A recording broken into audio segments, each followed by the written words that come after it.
Sometimes I swear when I try to plan things out ideally, it just does not work out.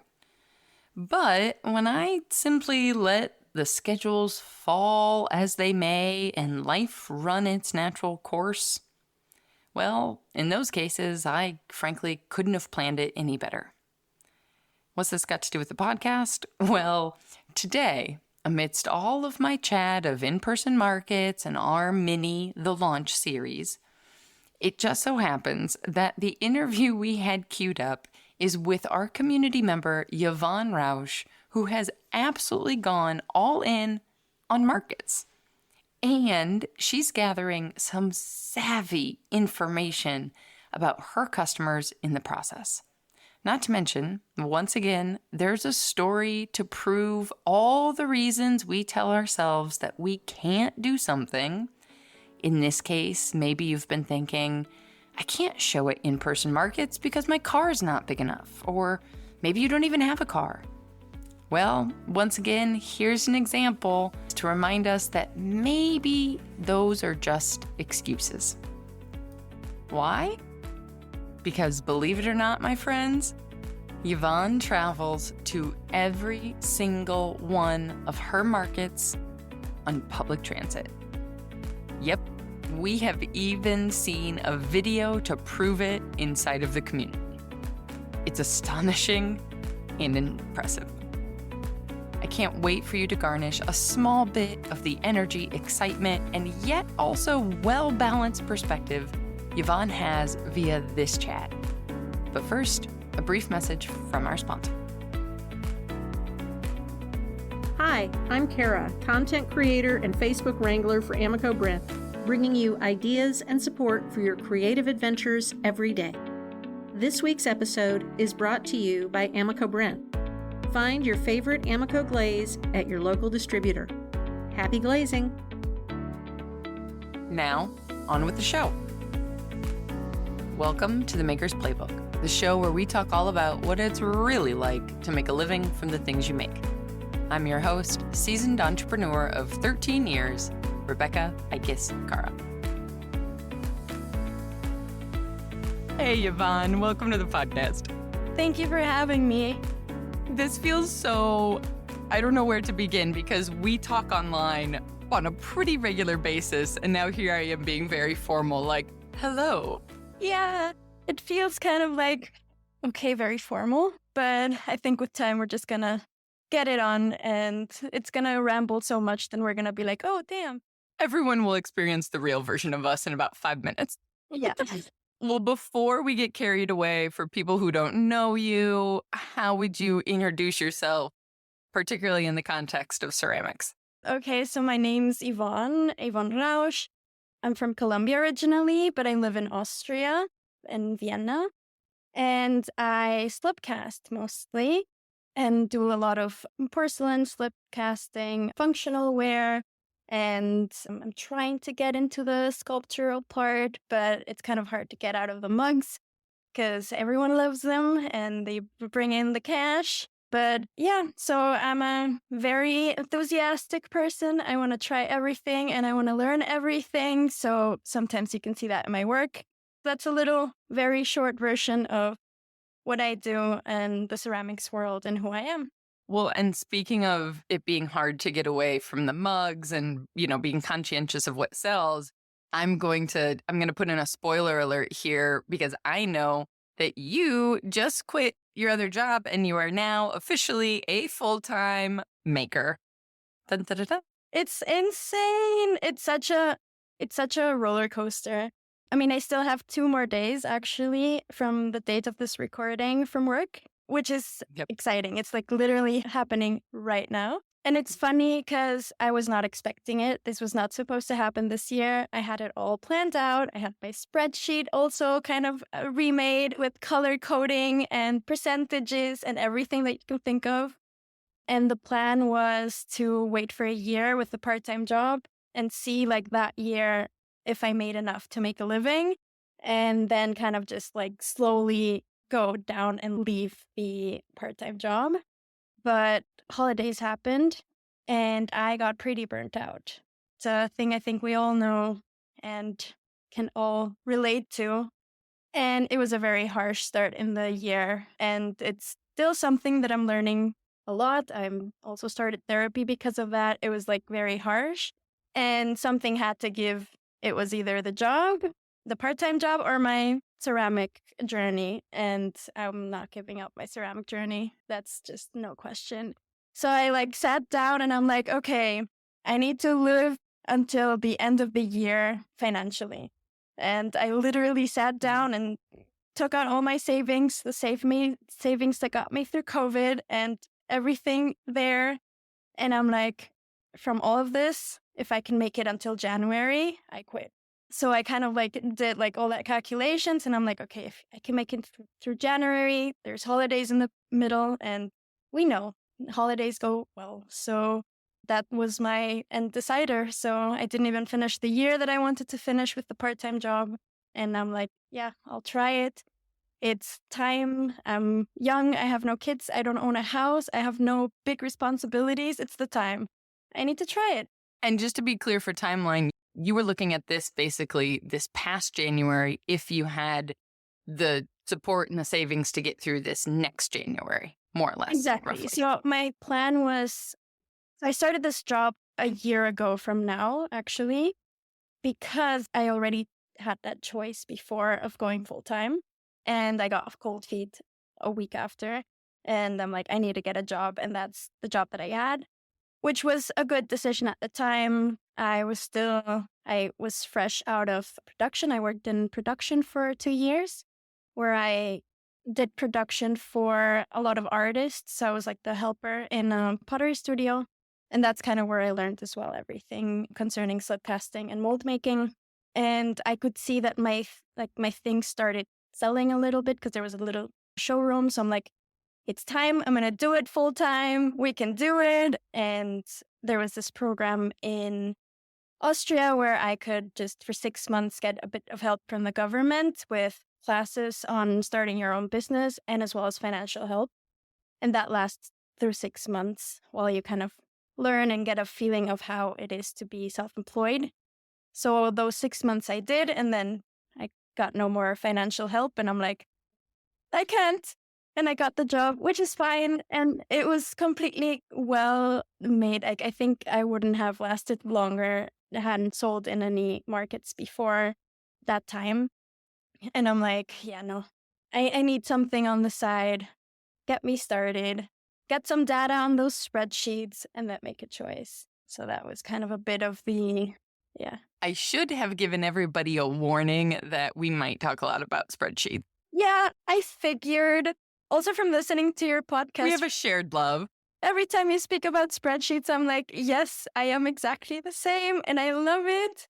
I can't. It's just like, I also like to make them pretty. You know, it's not only the data. I like the color formatting that you can also choose, like if it's on percentage 0, that it's red. And then if it's on 100, it's green. And then it kind of changes. I love this. All right. I'm going to try and keep us on course because there's so much. Even just with you introducing yourself, you brought up a lot of topics that also, another spoiler alert to everybody listening, new within our community platform is all of our members' ability to ask questions before I record an interview like this. So your interview is the first time we have these questions already prepared. So I'm going to keep kind of referencing back and forth to what our community members are asking in tandem with the conversation we're having. I'm going to purposely turn away from spreadsheets, even though we could talk about their benefits for a very, very long time. We'll have to just do like a round 2, or people can come into the community because you're also in there and we can show you all of the beautiful spreadsheets. Oh, yeah. Right. Well, you mentioned, you got into this and have the experience with working in a production studio and learning slip casting there. And that was our community member, Mary. One of her questions was about slip casting in particular, just in terms of the rhythm of your making and your studio space and kind of what that rhythm is like with that particular approach to your business model. Yeah, so there's a lot to unpack there in that question. I mean, you and I know, but because we talk regularly on the community, and Mary also knows, that I have a very, very, very small studio. I built it in my own apartment. I have a 2-room apartment, and the room of the studio is actually not called a room, but a half a room because it's so small. So it's in meters, 7 square meters. I don't know how much that would be in inches Somebody can Google it. or however it is in the US. So yeah, that's a very small space to work at. And you really need to have everything completely organized, and everything has to have its own space for the workflow to happen. So I have like this shelf that you can actually put a lot of weight into it, and that's where most of my molds go. The ones that I use regularly, and they're on the bottom 2 shelves. It's like 5 shelves. And then the 2 in the middle, which is eye height, are always changing. I try to always keep them completely empty. So if on Monday, let's say I'm slip casting, I use the whole day to slip cast and I put them in those 2 shelvings. Then the day after, I need to wait so that I can take off the seams, and then I can, with a sponge, kind of clean them out so that they're like nice and smooth. So they're waiting there overnight. And then once they're ready to go to the kiln, I put them already in boxes because I don't have the kiln in the studio. I have to walk 10 minutes to it. So it's kind of like everything has to have its station. So I cannot glaze on those days. It doesn't work. I have to only slip cast, and I have to only clean the seams on the other day. And then as soon as they're finished, they have to go into the boxes. Even if I don't go that day to the kiln, they have to already go in the boxes so that those 2 shelvings are always free to kind of keep on moving. So that's really important in that small space. Shelving is so important. And I also think it's like under tables. There's so much space under the table that you don't think about. And I think that's so important that we use that smartly. You know, if you sit down while you carve, or you sit down while you do whatever you need to do, your feet don't need that much space, like under the table. So there's like the very small shelf that I found on IKEA, actually, that's perfect from the size of my shelf, from the size of my table and where my feet go. And over, like down there, I have like all the glaze materials, for example, and they're all stacked in like perfect stackable Tupperwares and labeled. Also very important is to label everything because accidents happen, especially in ceramics, and they can be very bad if you don't label stuff. We'll just leave that at that. Sorry, I'm just going to go and tell a really quick story because I think every potter has to go through this at least once.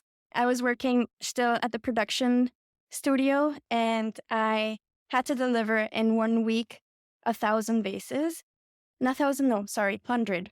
100 vases, which is a lot. And we had like this huge kiln, like open kiln. And I was really good at putting the things on the kiln and working on Tetris. And I worked my ass off that week. I really, like 10 hours per day, I was going at it, and I was putting the kiln in this perfect position. I was so proud of how I put it on. Like I fit, I think, 82 vases on that kiln. It's insane. It was a very big kiln, and there's like different sizes and stuff. So I was so excited, and I was like, okay, tomorrow we finish the whole order. And the day after, I arrived late because I'm like, the kiln is on. I can take a day like a bit later. So I arrived a bit late, like at 3 p.m. And I come there, and my boss is like completely white-faced, couldn't look at it. And apparently there was no label with this earthenware. There was no label for the earthenware, so the low fire and the porcelain. And at that time, they had a very similar color. So I didn't realize. And we fire code 10. So they all melted, like literal melted. So they're half and half. Half were like porcelain, the other half were earthenware, but they were like kind of like a bit around.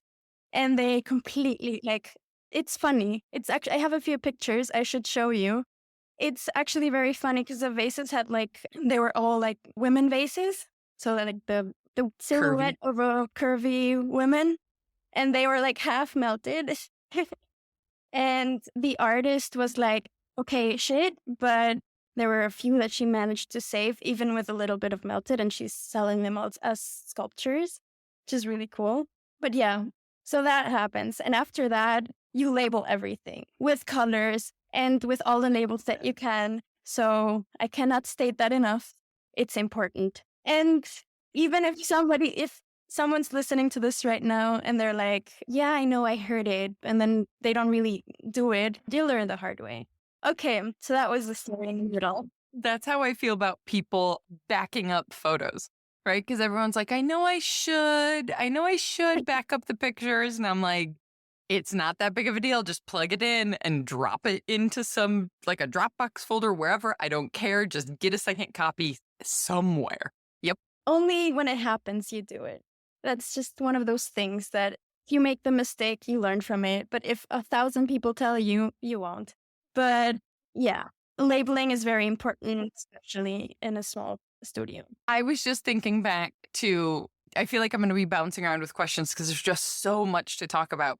But I was thinking back to digging in a little bit more to this jump that you've made, because I think a lot of people are going to be like, okay, how do I go full time? How do I do this? And it's really interesting to think about the fact that you were thinking about it. You were kind of monitoring the numbers, but you're still doing this now a lot earlier than you had actually planned. And what that has, like pragmatically, what that looks like, but also I'm assuming at least that a lot of that is mentally too, right? Like our mindset to actually be like, I can do this. I can figure this out, can make it work. It's going to be really hard. And this kind of connects to Mary's other question, which was, or no, sorry, it was Shanine's, talking about where you get your energy for all of the work that you're doing, because we lovingly describe you as the Energizer Bunny. I love that. I laughed so much. I had to send it to everyone I know, and they're like, yeah, that was so accurate. Yeah, that's a good thing, but also a bad thing, because I'm very energized and I want to do everything at the same time, and I want to do everything all the time, too many times, and after a while, you fall down. So that's kind of like something that I'm really working on, that I said before from my burnout in the holidays. I'm literally really trying to see my time management and take care of myself and listen to my body when it's too much. And being honest as well, being honest with your clients. Like if you do commissions or if you are working B2B, you have to be honest that things with ceramics take time. And they might do a face, they might frown, they might try to convince you to do it faster and cheaper. But you need to understand that your mental health, your energy is so important, because if we're broken down, if we're burnt out, how well are we going to work? So that's something that I'm still learning. I haven't gotten it. Like, I know it sounds like I got it, but I think I'm also telling it to myself. Oh, I get that. It's so hard, especially for me that I am super energized and I get like my energies and like bumps and I want to do everything and I'm so excited and I love this. And I also love that I found this profession because it has all of the elements that I just really enjoy. It's not just the making, it's the business part of it that's so incredibly cool. And being your own boss and choosing what to do and how to do it and only good things about it. So it's a lot, and it's a lot that I want to do. So it's this balance that I'm still trying slowly to get into, which I hopefully will do. But back to your original question of how did I make this leap, even if it was earlier? As you say, it is mental. And I did try to do it once and I got the cold feet after a week.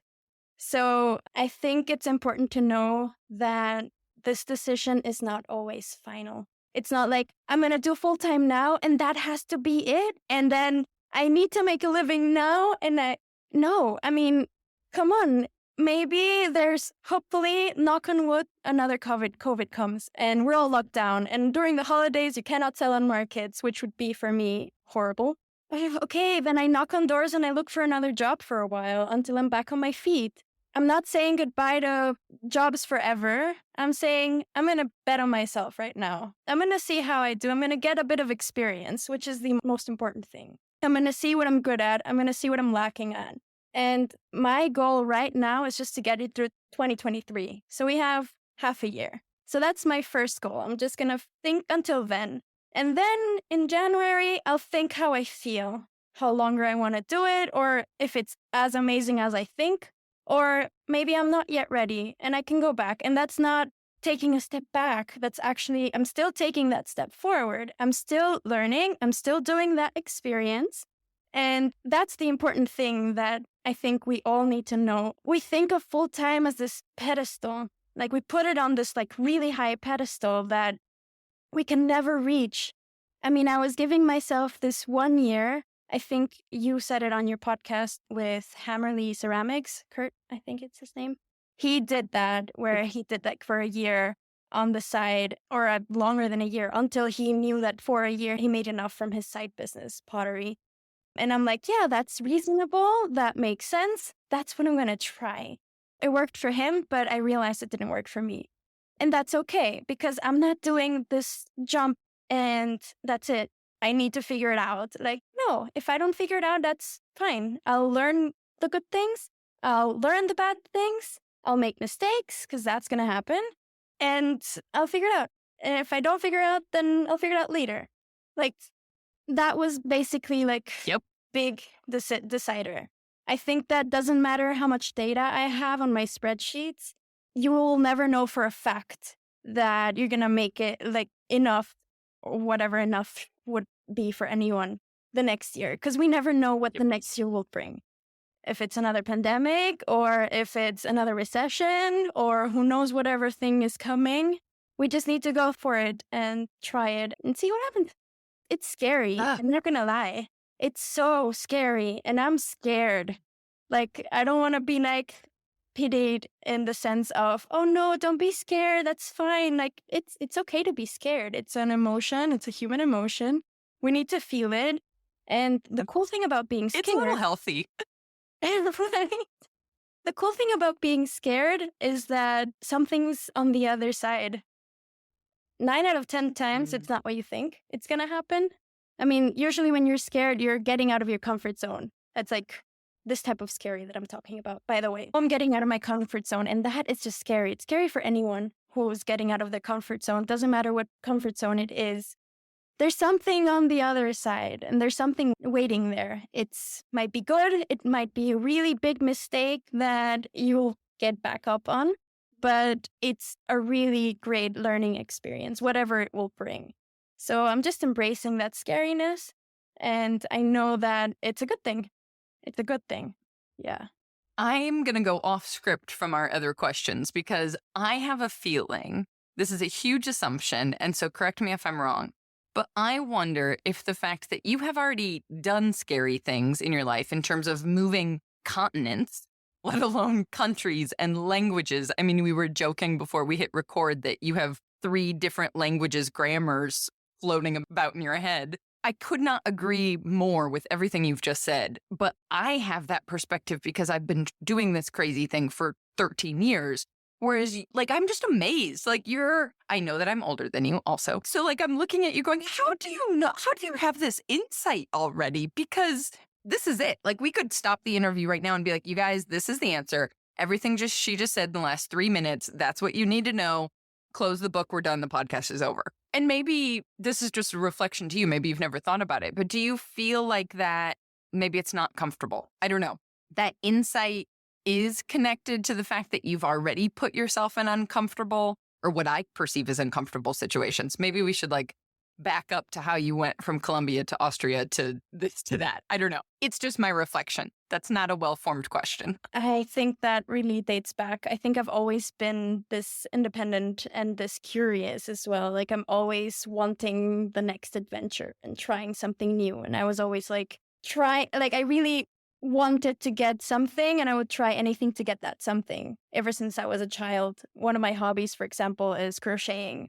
And that started when I was 12 because I wanted a hat my mom didn't want to buy for me. And I'm like, you know what? You don't want to buy it? I'll do it myself. So I got a hook, I got yarn, and I looked at a pattern online and I just did it. And that's kind of like always has been my type of thought. If other people are not going to give me what I want, I'll find ways to get there. But regarding my moving here, I mean, it's been already almost 10 years since I moved. I was 17. I was fresh out of school. Like I finished school and I wanted to study abroad because I was done. I mean, I love Colombia very much and I love the culture, but I didn't feel Like, I didn't feel like I fitted in. I was always the odd kid out. And I knew that I wanted to try some outside. I never thought I was going to stay. I thought, let's just study abroad. I was 17. When you're 17, you don't think that this is such a big thing. Like, moving out of continents, a new language. I'm like, yeah, I'll just do it. I want to try something else. And Europe is like, wow, magical. You think you don't really understand that type of decision. So that for me didn't feel like, oh my God, I'm moving away for such a long time with not different culture and stuff. I was just this little kid that was excited of seeing new culture. And I just never thought that I was going to stay longer than 3 years. It's almost 10. And well, the rest is history. But yeah, I seem to always be jumping into like this crazy stuff. I also studied 2 bachelors. The first one when I came was business because I didn't know what I wanted with my life. And then I finished at 20 and I'm like, I don't want to work now. I want to study more. So I studied design in this university where it was everything in German and I didn't know German at the time. And I'm like, I'll learn it. And I did. It was not easy. I'm not going to lie. It was horrible. The first 2 years were horrible.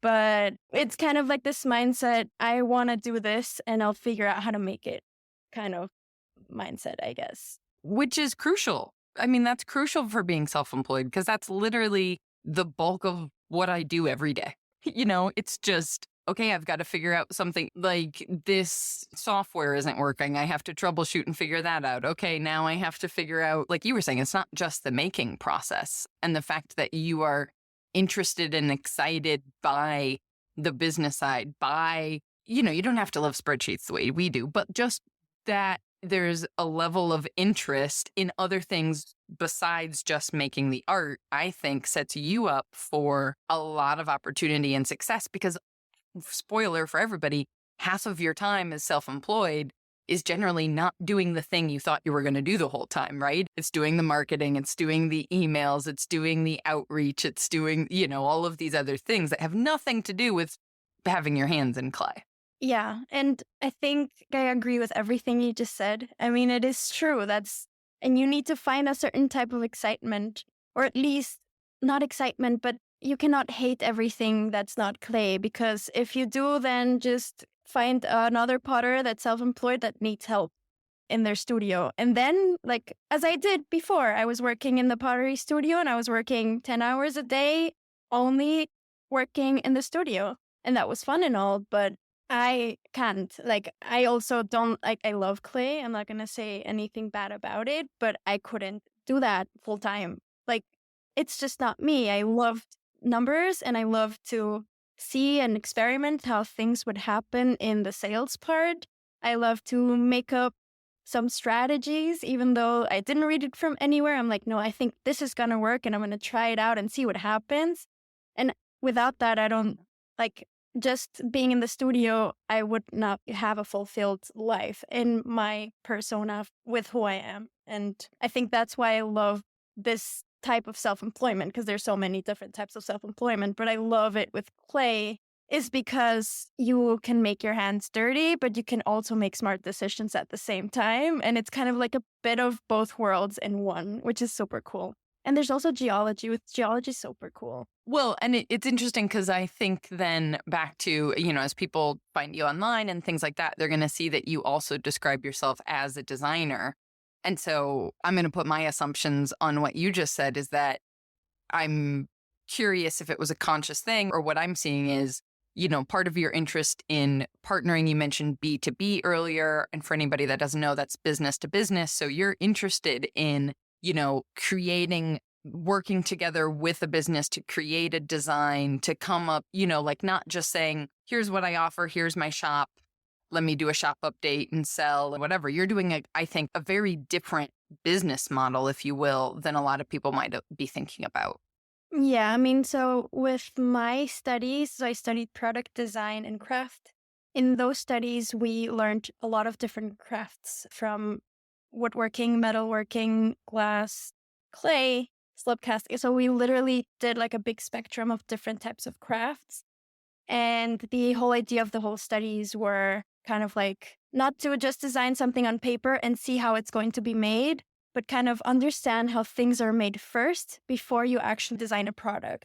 And that part of designing and researching for new designs, I love it. It's just the reason why I did that studies was because I was really interested in that. So when I took that first leap a year ago, when I'm like, I'm going to do this full time, my idea was just, I didn't want to sell B2C at all, business to customer. I didn't want to do online shop. I didn't even want to do markets. I just wanted to work, and I didn't want to work wholesale because that's different. I wanted to partner up with different companies that needed some type of object made out of ceramics, porcelain, whatever, where that would speak to their branding. So this could be a restaurant that wanted to have, I don't know, some bowls that kind of look very similar to their logo. Or there might be a shop that wants to create a new product by themselves. So the whole idea of that was kind of me sitting down with them. And that was also part of the package, by the way, like that I would be selling my design hours, drawing it on the 3D program, 3D printing it, making prototypes. So like this whole completely different process as what would be an online shop or selling on markets. So that was my main idea. And that's also something, even though I don't do much of, it's also a side that I really like to keep on doing, or like try to keep on doing it. The only part is that finding clients is not so easy. So that's why I started selling on markets, because I'm like, I'm going to try to see what pays the rent. And at the same time, try to find this new clients that I would like to acquire that would really go in that area of product design and prototyping and making a new product for them. So that's kind of like why I still have it on my Instagram, for example. And I've done it only twice, which it has been fun, but also very different as what I expected. You romanticize everything when you think of how you want to make your business plans, and then you do them and you're like, working with people is hard. Especially communication. And as what I said at the beginning of the podcast, something about knowing your hours and like being honest about that things would take a lot.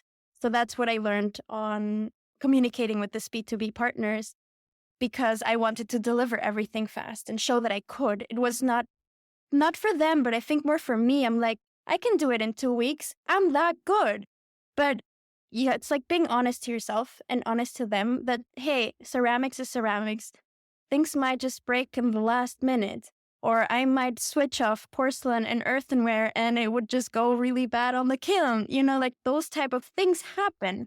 And I think it's something that I've learned, and I keep on learning, this whole communication with clients and how to do that and how to be honest with yourself as well as with them and not try to overdo it, even if it's overdoing it for yourself. Like, I don't know if that made sense. I was just going to say that, it makes me think of two things. It makes me think of the whole like saying of under promise and over deliver, right? So if you're, instead of promising a timeline that you know is going to be tight, that you have to push to get to, if you promise like, hey, this is going to take me 6 weeks, but you get it done in 4, then they're pleasantly surprised that you're early, rather than saying it's going to take 3 weeks and you get it done in 4 and now they're angry, or whatever. And then the other side of it that I've experienced both with photography clients and with that big B2B mug order that we had last year is just because they're asking something doesn't mean it's a requirement. Like that mug order that Christine had referred us to last year, who's another community member, they asked us as we were going through this process, they were asking like, oh, well, can you, after we've already said yes to 190 mugs, yes to the size, the color, it's kind of like, okay, here's the quote. Yes, that's approved. Here's a deposit. And then one day I get an email that's like, can you package them into individual boxes?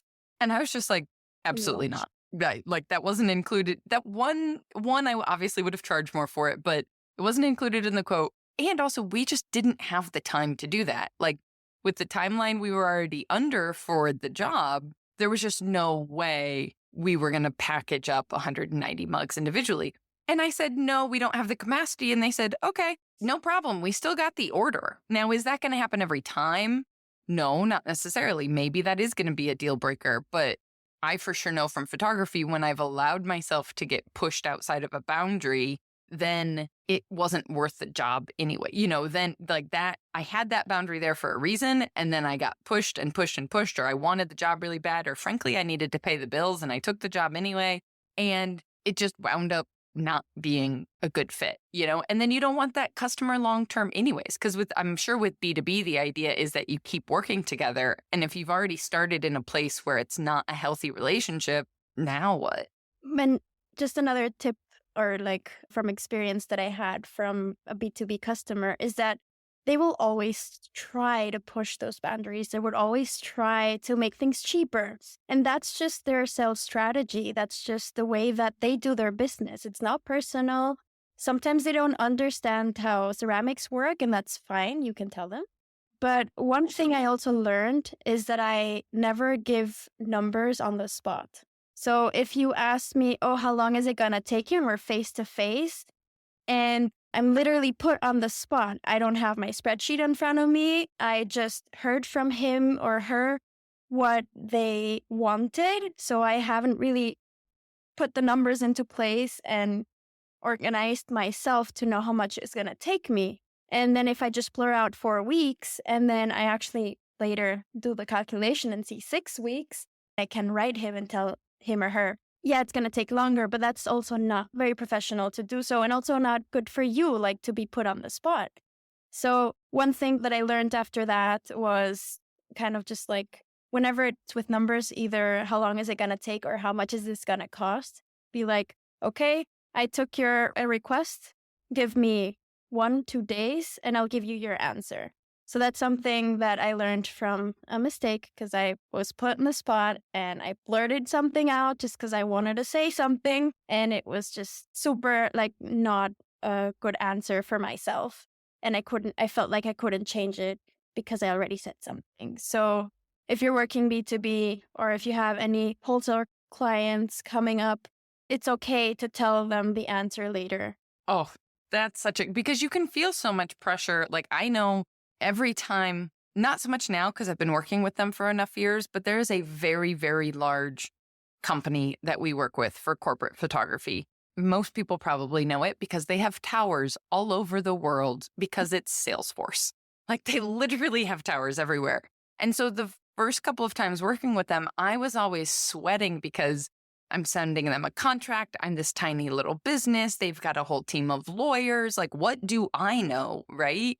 When really they're just asking questions to see what they can get. And they doesn't, it, like you said, that's just their process or they're used to, maybe this is the first time they've ever worked with somebody that's doing something handmade. Maybe they're used to picking an item out of a catalog and then it gets their logo slapped on it and mailed to them a week later. Like it's just not, there is a lot of education there, both with, B2B, but also even selling directly to, I'm sure you're still doing education at the markets you're doing now.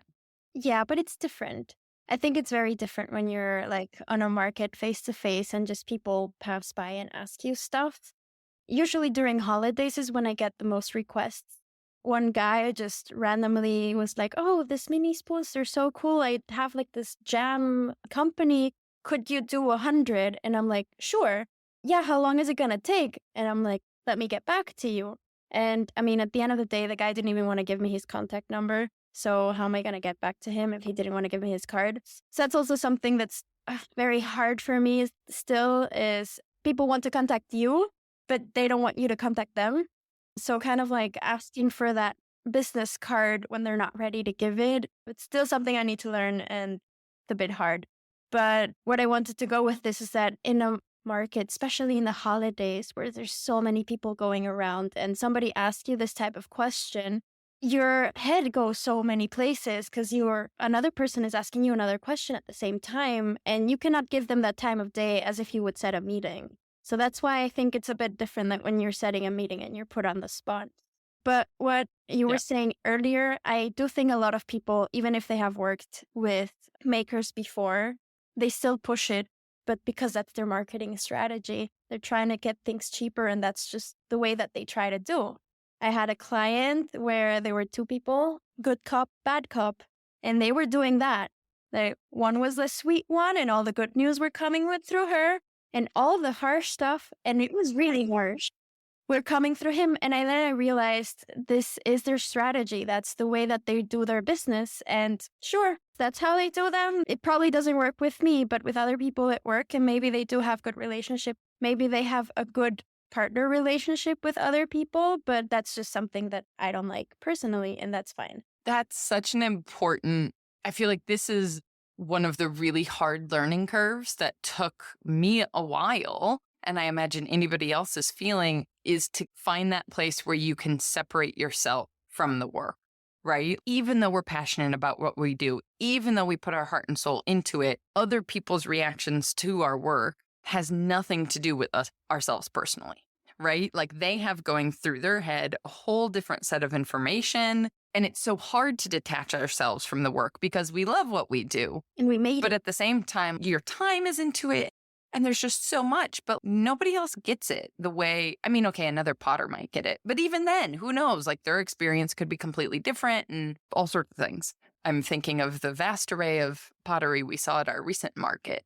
And it was a wide range of experiences. Let's just leave it at that. Because we had a woman come into our booth last weekend whose husband apparently teaches pottery. That's what she said. But at the same time, she was like totally shocked and offended by our prices. And I was like, we're not even that expensive, honestly. But, you know, it's just one of those things. Like you think this person should understand, but they still don't because their reality is not, you know, if they're not doing it full time, whatever. I digress. I was going a completely different direction. Right, but that happens more often than you think. A lot of people are like, oh, I took this one pottery class, so now I know how to do it. I had once someone come with a measuring tape, and I'm like, dude, that's a bit too much. They measured the cup because they wanted to make it. Like they were going to match it? They were going to make it. No. And I'm like, dude, no. Like, it's no. Yeah. There's always going to be someone like that. Always. This goes down a completely different tangent, but I'm curious if you've experienced this as you're doing so many markets as well now of like, on the one hand, it's really great that ceramics has become so popular. It's really great that people are like interested in the handmade. We're having a moment in the global culture of like, yay, ceramics. On the other hand, it's seeming a little bit tricky because then when you're at markets, we have definitely had a lot of people come up talking to us about the community classes that they're working at. And they're saying, wow, now I can really appreciate how hard this consistency you guys have with wheel thrown work. It all looks the same. That's amazing. I can't do that yet. But they're not the people that buy anything because they are going to go and keep practicing. And it's kind of like, that's not the result that we were looking for. Yeah, I mean, it's like a love-hate thing for me. I mean, sometimes where there's a very slow market day and one of those people come and they're generally interested of how things are made. And like, I think that's how all like potters that have big following count feel like when they get 1,000 messages of how did you do this or what tape did you use? I mean, I get those as well in markets, but if it's a slow day, I encourage those types of conversations because it's nice. There's someone that's actually taking more than a hello time for myself. So that's kind of, I love it in those situations. But when there's a lot going on and then they're like, oh, and how do you do this? And do you mix your own glazes? And yeah, I'm like, not now. Come later. I got to sell pots. Yeah, exactly. And also, one thing I've also realized is in the past year, the more people are asking if I give courses. It's like this thing where they're like, oh, I love your stuff, but it's too expensive. But do you do courses? And it's like, no, I don't. And I don't want to, and that's fine. But that's kind of like of what this boom of this handmade and boom of ceramic is bringing in those types of interactions is more people like really taking out their measuring cup because they want to try it. You know, like that type of things happening, not because they're curious of how you do it, but because they want to do it for themselves. And it's a love-hate relationship because people appreciate it from one hand more, and on the other hand, they won't buy it because they're going to try to do it themselves. So it is what it is, I guess. And I think it all comes down, as you know, to learning how to find your people.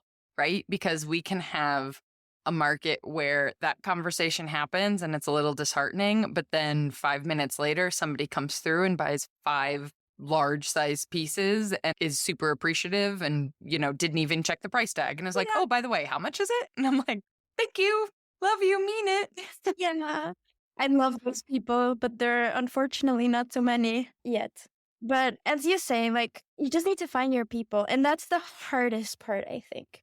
Because, I mean, at least on markets for now, I love it. And I don't think I'll ever stop doing them, but it's not something I can sustainably do in the long run. Like, if I'm 80, I won't have the same energy as I have right now to sell. So I know that eventually either I stop or they're gonna slow down. And by the time I do that, I want to know what type of clients or what my ideal customer would be like, because they're out there. We just need to find them. And I think that's the hardest part. You just need to try so many things to get there and to find it. And they keep changing, which is the worst part. You're like, oh, I think I got it, but then you don't. Because your style changes, your prices changes, what people do changes. Like, there's so many factors involved in your ideal person or ideal customer, but it's like a constant search. And I think we're all going to find them eventually, or we're at least going to know where to find them. I think that's more important, actually. But it's a constant search. I was thinking about this week, actually. There's like this porcelain bowls here in Europe. Actually, I don't like them. I don't like how they look like. They have like faces on it and like good expressions. And every person that I ask don't like them. But they're everywhere. They sell like mug cakes. They're not cheap. It's not like because of their price. They're actually well priced. And the more stores that I see that have them always write like, oh, they're coming again. Or we don't have them at the moment, but we should get them again. And I'm like, these people knew how to do their marketing research on finding their ideal customers. I mean, I hate them, but there's so many people that do love them. So if that happens to them, that can happen to us as well. You just need to find them, and you need to find the stores, or you need to find the online spaces, or you need to find the markets where people go that would like and can afford your stuff. Your aesthetic and I also think it's a little bit of a misnomer in that I think the assumption is if you find the right space, you will have these magically perfect people. Like that idea of the ideal customer or avatar or client or whatever people want to call it, that people exist in totality of that vision of whoever our ideal customer is. And it's been my experience, at least, especially with photography, is that you might be able to find people that are 70% your ideal customer or 80% or 65% or whatever, as long as it's over half, as long as they're majority your ideal, it's then our responsibility to educate them up to 100%, right? Like that maybe they value handmade, but they didn't understand how much that really costs. Well, maybe there's an opportunity to explain that, and then they're willing to pay that price, right? That's happened to me plenty of times with photography. Or maybe they have the money, and that's not the problem, but I don't know. I didn't finish this example inside my head. Whatever. There's something else. There's not necessarily going to be, every once in a while, you might meet somebody and maybe you find the right market or the right space that's totally an ideal fit. And that's fantastic and run with it as long as it lasts. But I think it might help people breathe a little easier to realize the goal is finding people that are at like 60, 70, 80% ideal or perfect. And then you can lead them to being 100% ideal consumer, customer, whatever, rather than like, oh, I'm going to find some magic person who understands how time-consuming ceramics is, understands the price, has the money to pay for it, likes my aesthetic, won't bother me about whether or not I can do it in pink, even though I don't have that glaze or whatever. Pink is the hot color. I don't know that they exist perfectly like that, but that we do still have to put a little work into it, but it's just easier, I guess. I think also something that I've been learning a lot is that your ideal customer is not your ideal customer for all of your items. The person that buys your mug is not going to buy the jewelry bowl because that person is just not, doesn't own jewelry, let's say. Or your ideal customer that collects spoons will not get a mug because they will just get the spoon. So that's something also very important to see. So there's not just this one ideal person.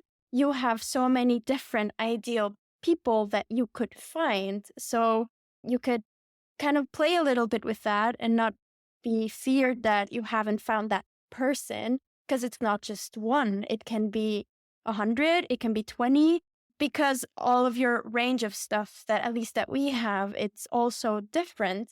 That would speak to different people. And I think that's also something that I've realized a lot. I have like this mini spoons that I sell, and they're like my cheapest item.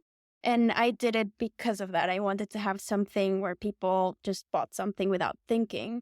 And I tried it out with them. Yep. And I realized that the people that are buying those spoons are like the contrary of my ideal customer. They will never pay what I charge for mugs. They would never buy that big vase. And that's okay. At least they got the little spoon, and I still get something from those people that are not my customers. But it's just important to know that there's such a wide variety of people out there and that like too many different stuff that you may want to try to speak to one particular type of customer. And it's okay if you're not speaking to that one that you already knew was your customer, if that makes sense. Totally. I absolutely, because I've also seen so many people get stuck in a lot of the conversation around ideal customer is all about I just forgot the word, demographics. There it is. It's about the demographics, right? Which is a very surface level thing. It's about, is it a man or a woman, which for one is also very binary, but that's a different story. Is it, a certain socioeconomic group where they shop at these certain places or they drive these cars or they live in these neighborhoods or whatever. And some of that is fine to start to understand so that maybe you can decide, oh, well, yes, I am going to pay for an advertisement in this neighborhood magazine because a lot of my ideal customers live here. Yeah, knowing that data is helpful. But really, what's more important and what's harder to kind of figure out sometimes is the underlying data, which is not demographics, but what Tyler J. McCall calls psychographics, which is a made-up word. But it's about like, why do they buy that? What's important to them in their life? What do they value, right? For example, if our ideal customer values hosting dinner parties with friends and being the host, then, why do they value that? Do they value it because of quality time with their friends and they want to just be the space where people, they might have a tiny apartment, but they'll forego a living room in order to have a 10-foot long table where 12 people can sit down and have a meal together.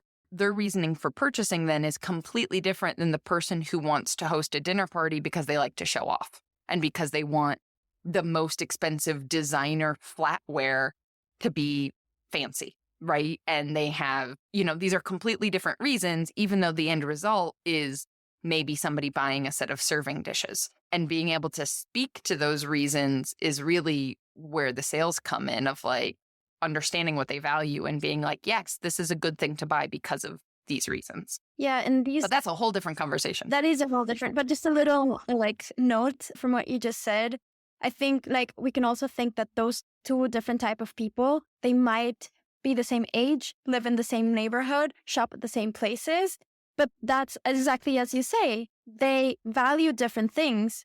And that's what I really love about markets, that I really hope I can find a way to connect with online sales in the future. The majority of time, ask them, what are they going to use their mug for? Or what are they thinking of doing? Sometimes they want to give it as a present, which is a lot of times.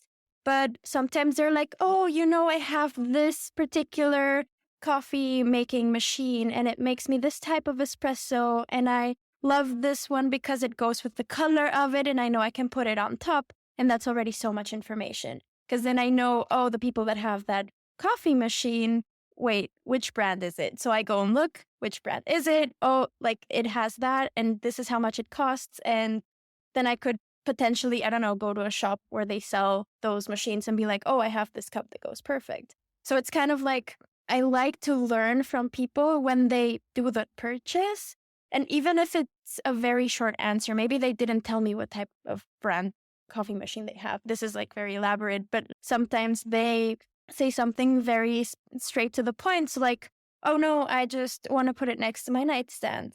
But that's already so much information. And the more you gather, especially if you are selling repeating products, because that it's kind of like makes sense with those, then as much as you gather, then you start seeing some trends there. And that's where the valuable information is, because then you know for a fact this people bought it for this and this reason. And maybe I can use this information to my advantage. And if you don't know how to use that information, it's still valuable to keep it in a sense. Spreadsheets, I'm just saying, they're there for a reason. And you can just write it. That was amazing. Yeah. And then later in a year or so, it doesn't have to be right now. You don't have to make a choice right now, but you have the data. And then you can be like, oh, let's try this out. Let's see how this works. And it might work, it might not, but you're kind of acting on that. And I think that's also important, not just asking, but eventually acting on it. I love that. I love that so much. And it reminded me, I wanted to ask you about this transition into markets, because as you said earlier, this also wasn't part of the plan, right? The hope was to just do B2B. And I will say at the time of us recording, we are going to have a community live where you are going to show everybody how the heck, and I'm like making this a dramatic thing, because if people are half listening, they need to pause and fully listen to what I'm about to say, because you take all of your work and you get to markets via public transportation. And I am amazed. And I cannot wait to see how you do this, because we have a Subaru, which is like a small SUV, and a U-Haul trailer. So I'm like, I'm sorry, she's what? So I guess that was a two-part question. Number one, I just wanted the world to know that you have managed to take all of your work and your booth setup and everything on public transit. So for anyone who's being like, I can't do markets because I don't have access to transportation, or I don't have this, or I don't have that, well, guess what? No longer an excuse. But also number two, or maybe it's number one, just this experience of, okay, the B2B side was maybe going a little slower than you liked. And so now you are in the B2C and markets. But it sounds like you're being strategic, because it sounds like you're using your experiences with consumers to help you inform making business connections. Exactly. So, I mean, it was not meant to be like that, but I think very strategic usually. Like I try to get as much as all the opportunities as I can. Market started actually because on Christmas 2021, there was this raffle for a booth at a Christmas market for a week.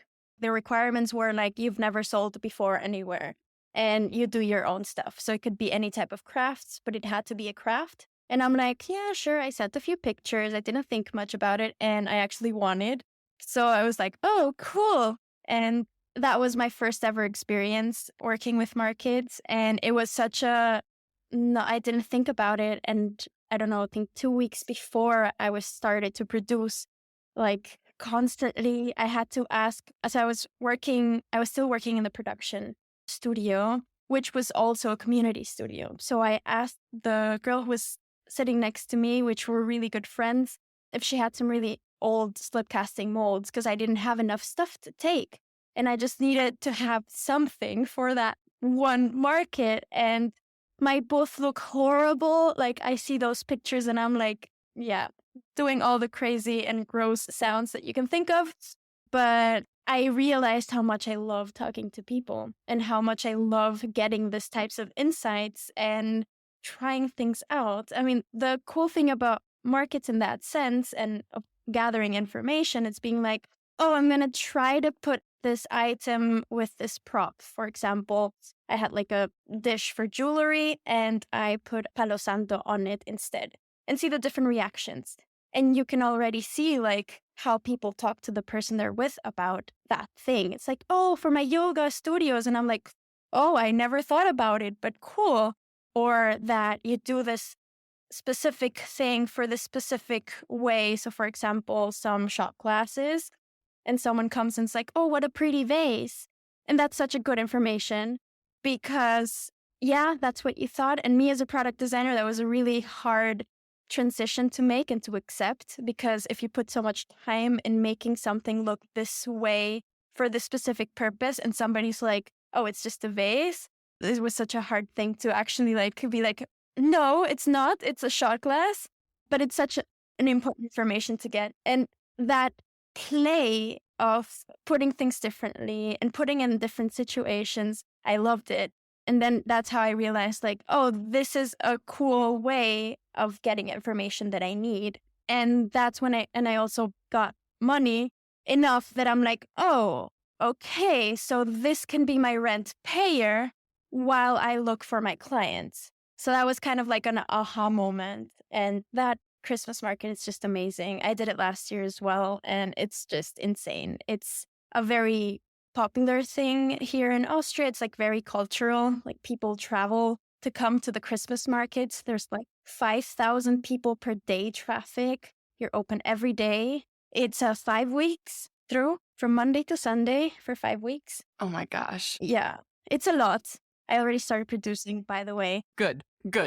No, it's like, if you really think about it, that's a lot of time. That's a lot of days, right? And I can really come into this topic a little bit more closely, but I think that would take us like much more time, like of realizing that different markets have different types of people. And during the holidays, how people purchase things are completely different when not in the holidays. And that's something I learned when I'm on that market, that it's so completely different as the other ones that I do. But back to the public transportation question. There will be a replay for anybody who's like, oh, wait, I want to see this. Well, then you just have to come join the community and you can watch the replay. Yes. Shameless plug. In the community, I'm going to actually show like the how and the tools that I use, by the way. But right now I'm just going to say I hate cars, not for any particular reason. Moment I came to Austria, the first thing I was in awe was how great the public transportation was and how free I felt. And it kind of became this like vendetta against cars. And yeah, like, no, I'm not going to do it with a car. I'm going to be able to do it with the public transportation. Look at me, like, just watch. And I just don't do a big shelf. I don't have anything out of wood. Wood is very heavy. I don't take a lot of stuff. My stuff is at a certain price point that per day I can sell from 10 items to maximum 30. And if you really think about it and you put it into a box, that's that much. But of course, you always want to have other stuff for people to see. And from all the data that I've gathered in all of my amazing spreadsheets, I know which markets sell which items and also which places. And I know what to take to those in that certain way. And I don't try to be as wishful as you are when you go to markets. I'm like, should I take 4? But what if there's this one customer that wants 6 of the same mug? Maybe I'm going to take the 6 just in case this one customer arrives. So I take that thought process away and I'm like, no, I'm just taking 4 and that's that. If the customer really wants 6, hey, there's my business card. Call me and I give you the other 2. You know, it's kind of like being very smart in what you pack. I only take one big thing, so like one big vase. I'm not going to take 2 because that takes the most space. I might take more little spoons because those are the ones that sell the most or that people buy more in like going or passing. And I also have a lot of mini vases in a lot of different colors where I would take much more than I would the mugs that are bigger and also more fragile. So it's kind of like a play of what I'm taking and being conscious of how much I'm selling and being true, like, yeah, cool. It would be so great if I sell 100 things in one market day, but let's be real here. It has never happened. And why would it happen today? And maybe one day it will, and I might be prepared for that. But I have my business card. People can contact me if they want another piece that I know that I have already at home. I don't do commissions, as a lot of people don't. They just stress me out too much. But that's kind of like the main point of being able to take things with public transportation, because that's the most space that you need is your stuff. The booth setting, you can go to so many places that have those type of furniture that are really light and very transportable. And you can see how much weight you can carry on a backpack and see how much it feels on your shoulder and kind of like play around. As I say, everything's trying and learning. Everything is a play of things. You tried it this time, you didn't like it, then you don't have to take it the next time. Try something new. Or you want to have a little bit more of height. What can I take to bring a height that doesn't take that much space? So it's kind of like a little bit of playing, trying, being smart in what you take, and just go for it. Have a smile on your face. That's the most important part of selling. That's true. That is very true. And you just have such a natural skill or comfort with troubleshooting. Like you just, even as you're telling me all of this, I know nobody can see you. You're smiling as you're telling this story. And I'm picturing you with this folding table on your back and spoons in your pockets and like roller, 10-kilo roller bags of weights. And I'm thinking, my God, that's like me going through an airport sometimes. And it's really uncomfortable. And you're just like, yeah, that's what I got to do right now. And that's what we're going to do. I think that's the mentality we all have to approach because, yeah, things are going to be hard. There's going to be stuff that you have to figure out. I don't think there's anybody in the world, regardless of what you think you see from their Instagram, who's not constantly trying to troubleshoot and problem solve and figure out a solution to something else, who's a full-time maker or anything like that. I think every single person out there, it's maybe their issues seem easier to some of us than, perception, whatever. But there's always going to be something, 100%. No, definitely. And it's not just the troubleshooting. I think it's also just being conscious of what's happening and know that any decision that you take is not an end decision. I was going to say, before I get carried away time-wise, I'm going to double check I got everybody's questions. Laura was asking about Colombia to Austria, and we talked about that. We talked about public transit. We talked about Jessica's question about your design background and how that impacts your ceramics. And Mary about your space and slip casting, and Shanine's question about your energy, our Energizer bunny. Awesome. I don't think I missed anybody. It's fascinating for me to I've never had a list of questions ahead of time. So I was like, how am I going to work this into a conversation organically? But I think we hit it. I think we hit it. And the cool thing is that things just, if they're in your head, also it helped me. I read them before because I'm in the community. So I'm like, I'm just going to see what people are interested in. So I kind of also knew what things I was going to have to answer. And I think organically we arrived to all the other questions, even though you didn't say, Shanine asked this. So I think that helped with the organically getting into it. I think we nailed it. One last big open-ended question. If there was something you felt like we didn't really touch upon that is kind of integral to what you're doing now and this shift that the leap that you've taken, or question you get asked all the time that you wish people knew, or I don't know, take it wherever you want in terms of just something we didn't touch upon or what you want people to know about what you're doing. I think we touched a lot of topics, actually. I think we did pretty good at our broad sense of topics, and I hope I didn't bore people with all my rambling. I love to ramble, so sometimes I get too carried away. I could talk for hours. There's so many more topics to talk about, and if I could talk with every single person for 5 hours at a time, I would. But I think we covered most of the things, and I think you can also get an idea of me as a person and me as a ceramic businesswoman through this conversation. That just makes me remember when you first joined the community and you introduced yourself and you said, finally, I have a place where no one's going to get tired of how much I'm going to talk about clay. It's just, I over talked, especially to my boyfriend.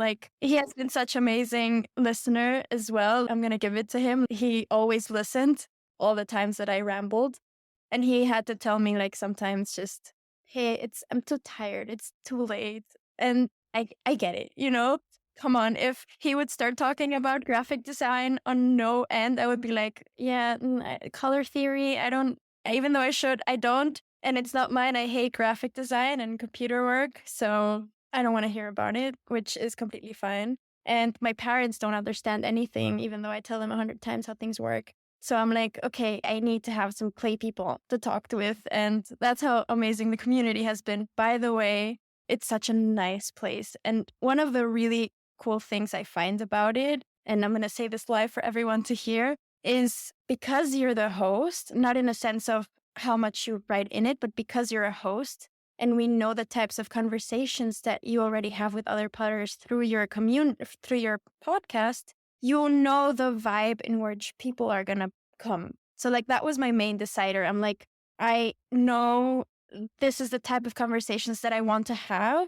It's this whole business approach behind it. I don't need more people to tell me how to wheel throw. It's not my forte. It's fine. And sometimes you do need that one little tip, but you can ask for it. But I knew that what I wanted to talk about was the whole making a living from the things that we make. And from all the conversations in your podcast, I knew that the people that were going to join are people that are like me, wanting to talk about those things and trying to get through it. And like starting that heart in the community makes it so awesome because we're too many like-minded people that does so many different things as well. It's just so cool. Like, I'm very happy I'm part of it.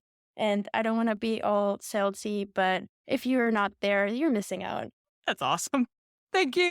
Thank you. It is such a special place. And I'm considering maybe we should just make the tagline that it's, like gonna save your relationships because you're gonna How to save your relationship.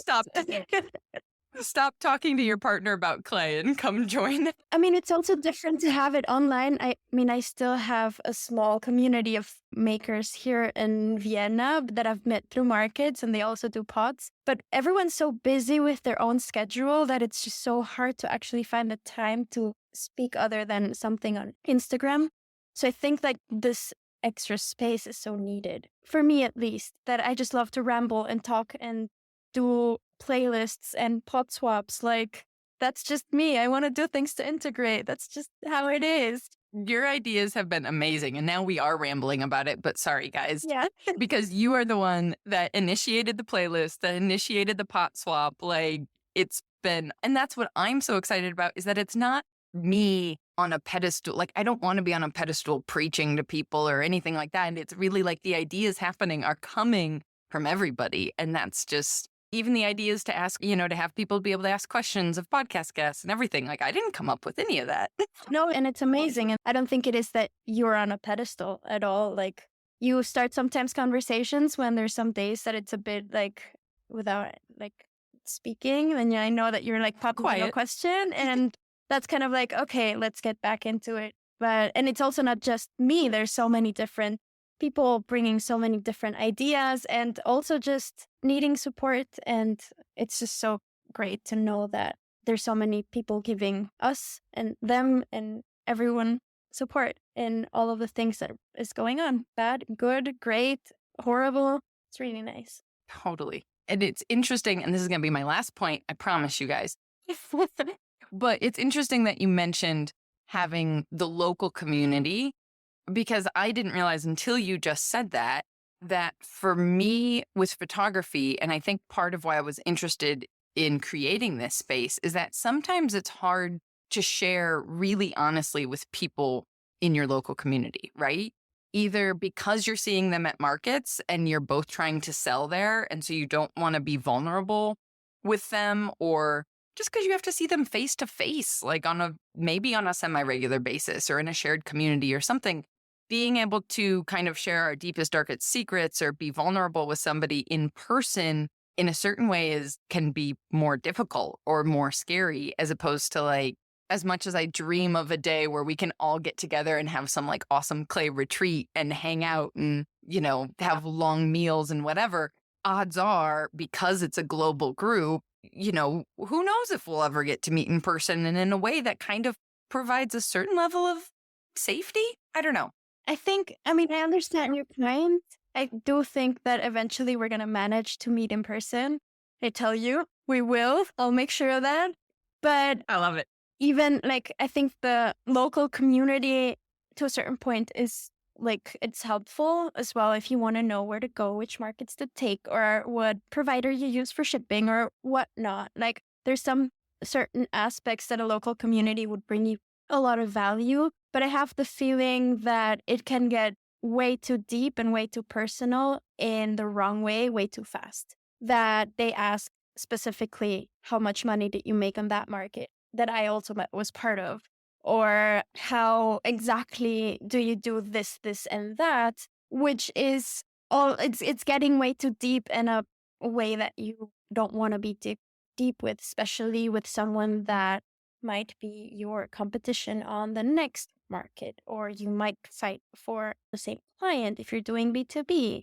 And it's all love in the ceramic community. That's something that I think we've stated enough in your podcast. You've stated enough with a lot of different people. Like everyone's very loving. And if I cannot do that job, I know I'm going to refer to one of my friends. And that's all nice and good. But I'm not always comfortable telling them exactly how much I made on that market day or other stuff. So I think like having an online community, you're going to be like, hey, I had a market. It went well because I talked to that person, or it went horrible because this girl took out her measuring tape, and talk about the experiences in the market or in whatever situation you are, instead of being, oh, what was your outcome? Because I want to compare myself to you.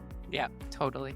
Well, before we ramble on any longer, where can people see your work, connect with you online, outside of the community, clearly? Where can they find you and see everything, all the designs you're coming up with? So I'm pretty constant on Instagram, and my handle is @_Yvonne Rausch. That's YVONNERAUSCH. And my website is under construction, so there's nothing to see right now, which is, it's out of my hands, it's out of my control. But eventually it's going to be there. And that link would be on Instagram. And I'm very open, as you can tell from this conversation. So if anyone has a very specific question or just wants to ramble about something that we started, just hit me a message. I'll write back. I might even call you, but if you don't like that, then just tell me that you don't like that. But I'm opening to rambling and chat with other people if that's the case to be. Yeah, you can find me on Instagram and on the community. And the community's cooler though. And there's not an algorithm, so that's helpful. Awesome. Yvonne, thank you so much for taking the time. And I will link your Instagram in the show notes so people can just click on over. Thank you so much for having me. This has been so amazing. Loved it. Had so much fun. Okay, I know we went a bit on the long side there about the community, but frankly, we just can't help it. It really is such a special place online. As always, if you want to come take a peek and see if it might just be the group of fellow makers you've been dreaming about, come visit makersplaybook.com/community to learn a little bit more. There's also a free 2-week trial, so you can always just dip your virtual toe into the water a little bit before diving headfirst.